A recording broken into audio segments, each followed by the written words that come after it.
Mr. McConnell for his testimony.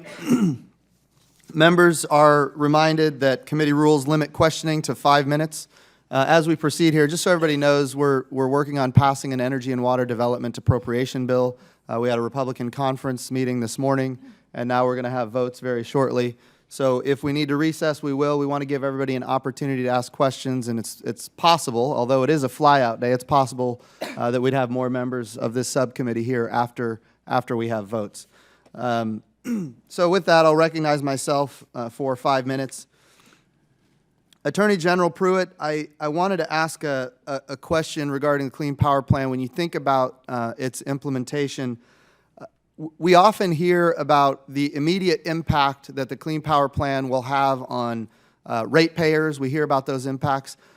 Can you share with us what are some of the secondary and tertiary impacts from the Clean Power Plan on the state of Oklahoma or other states and how that might affect us? Well, if I might, Mr. Chairman, I do think that the impact on consumers is significant. We've had experience in Oklahoma just with one rule, the regional haze portions of the Clean Air Act that deal with aesthetics and not safety and health. That one rule that was adopted in 2011 has generated over $1 billion of added cost to ratepayers in the state of Oklahoma, which equates to almost 15 to 20% increases in utility rates. I mean, what people don't talk about often with respect to this type of action by the EPA, it is the most regressive steps that can be taken. It's effectively a tax on those that can least afford it.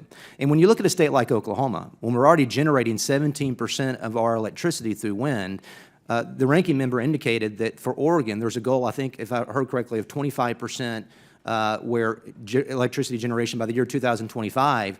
We are already at 17% in Oklahoma. And so when the EPA takes this step to force upon Oklahoma a 30-plus reduction in its carbon footprint, the question has to be asked, where do we go? And how do we impose or take the steps that are necessary to address that, and how does it impact consumers? I mean, as far as the secondary impact, I think it's clear that it will affect manufacturing. I think it's clear that it will affect economic development, and that's something that's talked about quite a bit. But as far as real, objective, measurable cost, we have seen it impact consumers, ratepayers in a very significant way, and that will continue. There are, as you're aware, Attorney General, there are a lot of businesses that are looking for places to locate. And when they believe that the state of Oklahoma is going to have their electricity prices increase by 20%, manufacturers start looking elsewhere. And this is going to be a tough challenge for us, for our state as we go forward. And I thank you for your leadership on these very important issues. I wanted to also ask legally, from a legal perspective, the idea that the Supreme Court provided a stay.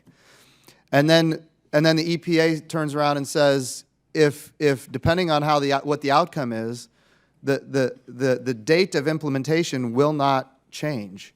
Have you ever seen this kind of activity before, where a stay is issued and yet all the plans and processes move forward? No, look, I mean, I think it's important, Mr. Chairman, to recognize the unprecedented step that took place here. I mean, the U.S. Supreme Court intervened to issue a stay against this rule. It's never occurred in history. They largely did it, in my estimation, because of what happened in the Michigan versus EPA case. The states brought a lawsuit against the EPA dealing with the mercury rule because the EPA disregarded the cost-benefit analysis under that rule. And we won, but it took us 3 years as a collection of states to hold the EPA accountable. Postscript, the U.S. Supreme Court's decision, there were some braggadocious comments made by the EPA, and as such, I think the U.S. Supreme Court took a very aggressive and a right step to issue a stay in this proceeding. To your question, no, it's something we have not seen before. The case law, we think, clearly supports that there should be a suspension of the dates while the stay is in place, and that's something that will be argued at the appropriate time. Excellent. Mr. McConnell, I read your testimony, and you talked in your testimony about the interagency process that happens within the administration. Can you share with us your thoughts on how that interagency process went and the questions you were asked as the person in charge of fuels?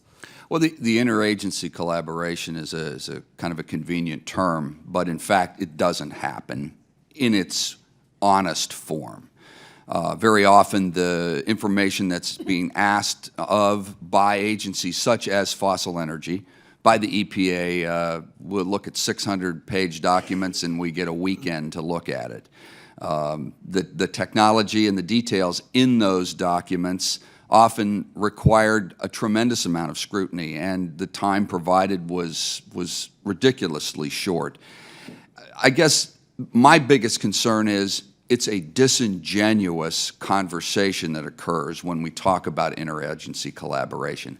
I surely didn't see it, and that wasn't just for this, but it was for the MATS ruling and several other technologies. I often heard comments back from EPA at the very highest levels of, we don't really let the technology issues bother us as we forward our policy activities, and that was very disturbing. So I am out of time. I recognize the ranking member, Ms. Bonamici, for 5 minutes. Thank you, Mr.